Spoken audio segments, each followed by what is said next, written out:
Bienvenidos a este espacio provisto por el Ministerio Hispano de la Asociación del Sureste de California, en el cual se dará un repaso de la lección de Escuela Sabática Al Punto. Nuevamente, con mucho cariño cristiano, les saludamos sus amigos y hermanos Guillermo Quirós y Enrique Báez. Bienvenido, pastor, y muchas gracias nuevamente por estar con nosotros. Gracias igualmente sean dadas a Dios y a usted y a todos los hermanos que nos siguen en este espacio.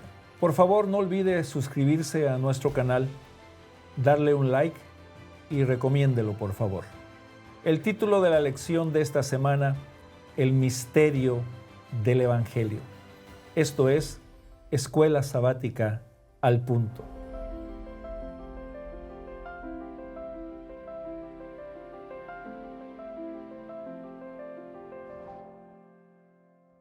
Los puntos al punto de la lección de esta semana, pastor, son solamente dos. El misterio de Dios y otra hermosa oración del apóstol Pablo. El misterio de Cristo domina el capítulo 3, pero ya se mencionó en el capítulo 1. Pablo sabía que los judíos tendrían algunos malos entendidos acerca de el mensaje que él está enseñando. Por eso pareciera que hace un paréntesis y da un detalle, en detalle bien amplificado, habla acerca del misterio. Su propósito es aclarar algunos de los malos entendidos que los judíos naturalmente tendrían con su doctrina. Y entonces abrimos, pastor, el misterio de Cristo. Ayúdenos, por favor. Pablo tiene autoridad para enseñar este misterio, pero ¿qué es el misterio? ¿De dónde viene el misterio? Es un misterio para mí este misterio, pastor. Ayúdenos, por favor. A la verdad, nosotros ya hemos visto un poco acerca de este misterio que el pastor menciona. Y claro, el apóstol va a utilizar ese término varias veces en la epístola. Ustedes recordarán, amigos, que en el capítulo 1 de Efesios, en capítulo 1, versículo 9, allí Pablo señala, Él nos dio a conocer el misterio de su voluntad según su beneplácito, el cual se había propuesto en sí mismo, de reunir todas las cosas en Cristo. Cuando nosotros vemos el uso que Pablo hace de este término, varios eruditos han sugerido con razón de que este uso de este término griego corresponde con el uso que aparece, pastor, en el libro de Daniel, capítulo 2. Ustedes recordarán que cuando el rey Nabucodonosor tuvo un sueño, nadie pudo decirle el sentido, cuál fue el sueño primero y mucho menos la interpretación, excepto Daniel. Y Daniel le dijo al rey que ese misterio, ahí está la palabra usada varias veces, se va a utilizar en Daniel capítulo 2, versículo 18, versículo 19, versículo 27, 28, 29, Daniel versículo 30, versículo 47. Es decir, Daniel 2, la palabra aramea ras va a matizar el capítulo. Y claro, el misterio fue revelado a un gentil. Y esto es lo curioso, pastor, porque cuando usted va a Daniel capítulo 2, las naciones, los imperios toman una gran parte, ¿verdad?, de ese sueño representado por la estatua que el rey Nabucodonosor ve. Y luego la piedra que representa el reino de Dios. Y de repente alguien puede preguntar, ¿y dónde está el pueblo de Dios, Israel? Pues está representado por el profeta que explica el misterio. Y claro, ese misterio incluye el plan de la salvación de Dios que abarca al mundo entero, representado por esa roca, ¿verdad?, que es su reino. Y ustedes recordarán que, como vimos esta semana pasada, en el capítulo 2, ¿verdad?, que la iglesia, el cuerpo, el templo está edificado sobre el fundamento de los apóstoles y los profetas. Pablo es muy claro acerca de eso. Es decir, él está tomando lo que es la revelación de Dios, de sus misterios a través de los profetas en el Antiguo Testamento. Amós 3:7 lo había especificado, el Señor no hará nada sin revelarlo a sus siervos, los profetas. Pablo está edificando su enseñanza en todo ese background o trasfondo del Antiguo Testamento. Así que el cumplimiento final, el plan de Dios, no estaba delimitado o enfocado únicamente a la nación de Israel, sino que abarcaba al mundo entero. Así que cuando llegamos aquí al capítulo 3, vamos a ver que ahora Pablo define el contenido de ese misterio con Cristo. Y eso es lo especial. Es decir, la esencia del Evangelio, la esencia de las Escrituras es Cristo. Y por eso él presenta en Efesios capítulo 3, versículo 4, al leerlo podéis entender cuál sea mi conocimiento en el misterio de Cristo. Y eso va a corresponder, como él lo utiliza también, a Colosenses capítulo 1, versículo 25 y 26. Cuando tú y yo aceptamos a Cristo, ese gran misterio que abarca la revelación del plan de la salvación, que alcanza a los gentiles, es lo que tú y yo podemos experimentar en una persona, que es nuestro Salvador, Cristo Jesús. Entonces, pastor, ¿cuál es ese misterio? El misterio en esencia es la revelación de nuestro Señor Jesucristo, el plan de la salvación que nos alcanza a todos. Como ya Pablo ha enunciado, no hay gentil, no hay judío, no hay barrera, no hay enemistad. Todo ha sido derribado en Cristo por su sacrificio en la cruz del Calvario. Entonces, no hay misterio en este misterio. No hay misterio, ya ha sido revelado, pastor, el misterio. Amén. El versículo 6, queridos hermanos, nos menciona 3 bendiciones de este misterio. Que los gentiles sean coherederos. Amén. Que los creyentes formen entre gentiles y judíos un cuerpo conjunto. Y número 3, que conjuntamente participemos todos de las promesas en Cristo Jesús. Amén. Ese es el gran resultado de este misterio. Y Pablo por eso tiene, pastor, la responsabilidad de dar a conocer ese misterio. Y ese misterio que ya no es misterio, nos corresponde a nosotros ahora compartirlo a los no creyentes, a los que están alejados, a los que siendo herederos no conocen de esa herencia, a los que junto con nosotros se pueden unir en este cuerpo santo templo de Dios. Y qué bendición y qué privilegio tenemos nosotros, pastor, de tener la palabra. Amén. De conocer los misterios revelados en Cristo Jesús y poder compartirlos a otros. Y todos ahora somos, al igual que el apóstol Pablo, copartícipes. Esa expresión, pastor, de paso, somos hechos coherederos, miembros del mismo cuerpo y copartícipes de la promesa. En Hebreos capítulo 3, versículo 1, por ejemplo, el autor menciona, por tanto, hermanos santos, participantes del llamamiento celestial. Cada uno de nosotros hoy hemos sido escogidos, llamados, para ahora proclamar este misterio de la salvación, que en Cristo Jesús, por la fe, tú y yo podemos experimentar salvación por su gracia, por la obra que Él realizó al morir por nosotros en la cruz del Calvario. El apóstol Pablo, del versículo 14 al versículo 21, vuelve a orar por los santos. Por segunda vez en esta epístola, el apóstol ora por los hermanos en Éfeso. Él dice sencillamente, por esa razón, doblo mis rodillas en oración al Padre de nuestro Señor Jesucristo. Y él es muy específico, muy claro.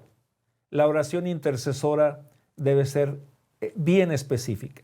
Y hay 4 partes en esta petición del apóstol Pablo en su segunda oración y se resumen de la siguiente manera. Que os conceda, según las riquezas de su gloria, ser fortalecidos con fuerza por su espíritu en el hombre interior. Número 2, para que Cristo habite en vuestros corazones por la fe. Número 3, para que estando arraigados y cimentados en el amor, seamos capaces de comprender todos los santos cuál es la anchura, la longitud, la profundidad y la altura del amor de Cristo Jesús. Y número 4, para que seáis llenos de toda la plenitud de Dios. Amén. Pastor, qué hermosa oración de un pastor hacia sus hermanos. Ayúdenos, por favor. Pablo ve a todo el mundo como herederos del reino. Y pastor, esto es muy importante porque Pablo está orando por los hermanos, por personas que él los ve con los mismos privilegios que Dios le ha otorgado Amén. a él. Pablo es un ministro. Claro, quiero señalar, pastor, que el término que fue traducido aquí en la Reina Valera en 3.7, Efesios 3.7 como ministro, puede connotar en ocasiones en nuestro mundo como una persona de estatus. pero en sí el término griego es diáconos. Es decir, Pablo está diciendo, yo soy un servidor, yo soy alguien llamado para servir a todos. Y parte de su servicio es interceder, es predicar, como él presenta en este versículo, del cual yo fui hecho ministro por el don de la gracia de Dios. Pablo no está mirándose a sí mismo que él merece nada, es por gracia. Y cuando tú y yo recibimos ese evangelio por gracia, pues vamos a ver a todos con las posibilidades que Pablo los vio para interceder, para que se cumpla la plenitud de Dios en cada uno de nosotros. Apreciado amigo, en el versículo 15, cuando él dice, de quien toma nombre toda familia en los cielos y en la tierra. Mira, el apóstol está recordando esa cosmovisión bíblica. En el Antiguo Testamento, el profeta Isaías, en el capítulo 40, versículo 26, él señala que Dios, como el Dios infinito, Él nombra a cada astro, a cada estrella, porque Él tiene la autoridad como el Dios soberano sobre todo lo que existe. Mediante Cristo, tú y yo recibimos el privilegio de ser parte de una nueva creación. Hemos recibido un nuevo nombre. Tu nombre, mi nombre ha sido inscrito en el libro de la vida. Y todo eso es por la gracia de nuestro Señor Jesucristo. Entonces, en ese contexto, Pablo está esperando que nosotros podamos experimentar el poder en el hombre interior por su Espíritu. Cuando venimos a Él, el Espíritu Santo toma control de nuestras vidas. Es el poder que nos guía a toda verdad. Así que Pablo está intercediendo. Pablo está siendo el canal de bendición porque él es un diácono, pastor. Y si hay una posición que siempre está abierta para ti, para mí es el servicio. Amén. Es amar a los demás como Jesús nos mostró con su vida, con su ejemplo. Y es lo que Pablo está haciendo aquí en esta porción en la epístola a los Efesios. El amor de Jesús tiene anchura. Su amor es tan ancho como el mundo, porque de tal manera amó Dios al mundo. El amor de Jesús tiene longitud. Cuando consideramos la longitud del amor de Dios, pregúntate, ¿cuándo el amor de Dios empezó hacia mí? ¿Por cuánto más continuará? Estas verdades miden la longitud del amor de Dios. El amor de Jesús tiene profundidad. Efesios nos dice que ese amor es tan profundo que Jesús se despojó a sí mismo, tomando forma de siervo y hecho semejante a los hombres, y estando en la condición del hombre se humilló a sí mismo, haciéndose obediente hasta la muerte y muerte de cruz. Y el amor de Jesús tiene altura. Para ver la altura del amor de Dios, pregúntate, ¿qué tan alto el amor de Dios me ha levantado? Me levanta a lugares celestiales en donde estoy sentado con Cristo. Me resucitó y asimismo me hizo sentar en los lugares celestiales con Cristo Jesús. Amén. Cuán hermoso, pastor, es meditar en el amor de Dios, en la plenitud del amor de Dios hacia nosotros. Y de conocer, como dice el apóstol Pablo, eso que usted menciona, pastor, es experiencia, no es información, es experimentarlo. Porque él señala eso en su oración, y de conocer el amor de Cristo, que excede a todo conocimiento. Apreciados amigos, si hay una cosa, pastor, que ningún cristiano, ningún ser humano debe de sufrir, es de inseguridad afectiva.